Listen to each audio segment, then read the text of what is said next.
வாப்பா தம்பி, உனக்கு என்னப்பா வேணும்? அண்ணா எனக்கு ஒரு தண்ணி பாட்டில் தாங்க. அண்ணா தண்ணி கேன் பாட்டில் எவ்வளோண்ணே? அது 20 ரூபாப்பா. அண்ணே இதில் எது 20 ரூபா இது 500 பார்த்து சொல்லுங்கண்ணே. 500 ரூபாவா? வாங்கிட வேண்டியதான். யாராச்சும் பார்க்காங்களா? பார்ப்போம் ஃபர்ஸ்ட்டு.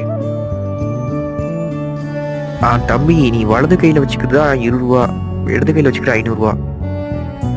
கிருஷ்ணா அங்கே பாருங்க, அந்த கடைக்காரர் கண்ணு தெரியாத பையன்கிட்ட இருந்து காசு ஆட்டையை போட பார்க்க நான் தடுக்க போகிறேன். நீ தடுக்க தேவையில்லை என் பத்தினி. நான் தடுக்கலதான் அந்த பையனோட காசு பேரும்.